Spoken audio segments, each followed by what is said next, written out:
रायगढ़ जिला मुख्यालय से लगे कोसमनारा गांव का बाबा धाम लोगों के लिए आस्था का केंद्र बना हुआ है। बाबा सत्यनारायण पिछले 25 वर्षों से एक ही जगह पर बैठे हुए हैं। यहां पहुंचने वाले लोग उन्हें भगवान मानते हैं। अब लगातार उनकी ख्याति बढ़ती जा रही है।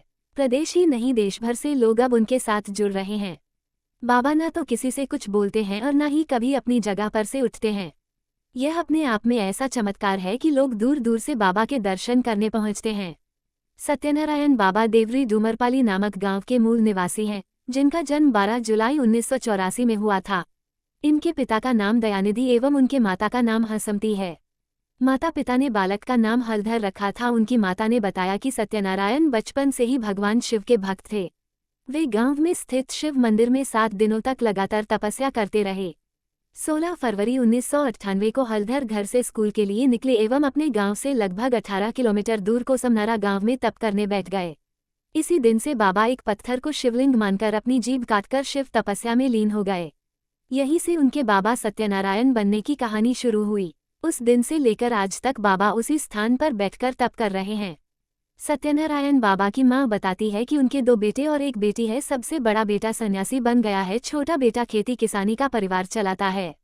कोसमनारा में बाबा जिस दिन से बैठे हैं तब से उनकी मां यहां आकर उनकी पूजा करती है और जल्द ही उनके तप के पूरा होने की ईश्वर से कामना करती है। बताती है कि हर मां की तरह वह भी चाहती थी कि उनका बेटा परिवार चलाए, लेकिन सत्यनारायण बाबा तपस्वी बन गए। मंदिर की देखरेख करने वाले और ट्रस्टी अशोक लांबा बताते हैं कि सेवक द्वारा शिवलिंग के पास बाबा की अनुमति से धूनी प्रज्वालित की गई। उस स्थान पर तब से लेकर आज तक अखंड धूनी भी जल रही है।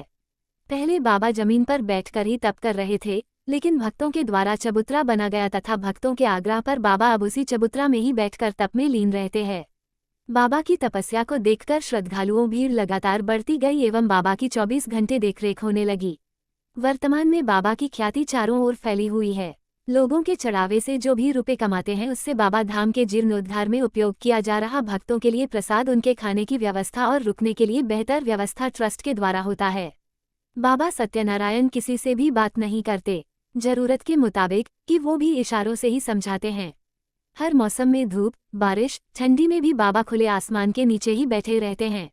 यहाँ हर साल लाखों लोग बाबा के दर्शन के लिए आते हैं। सावन हो या महाशिवरात्रि, यहाँ पर भक्तों का भारी भीड़ साल भर लगा रहता है। छत्तीसगढ़, उड़ीसा और अन्य राज्यों से आए लोग बताते हैं कि इनके चमत्कार के बारे में वह सुने हैं और उसी को देखकर लोग इनके पास दर्शन के लिए आते हैं। कहते हैं कि इनके दर्शन करने से ही सारे दुख दूर हो जाते हैं और मनचाही कामना पूर्ण होती है। इनको अपनी जगह से उठकर दूसरी जगह जाते नहीं देखा है और न ही कभी धूप, बरसात, आंधी तूफान में उठते दिखा है। मौसम हो, बाबा एक जगह पर ध्यान मुद्रा में बैठे रहते हैं। बाबा के तपस्या के सफर को दिखाने के लिए मंदिर के दीवार पर साल 1998 से लेकर 2022 तक की तस्वीर लगी हुई है और लोग इसे पढ़कर समझते हैं कि किस तरह बाबा लगभग 25 साल से एक जगह पर एक ही मुद्रा में ध्यान लगाए हुए तप करते बैठे हुए हैं।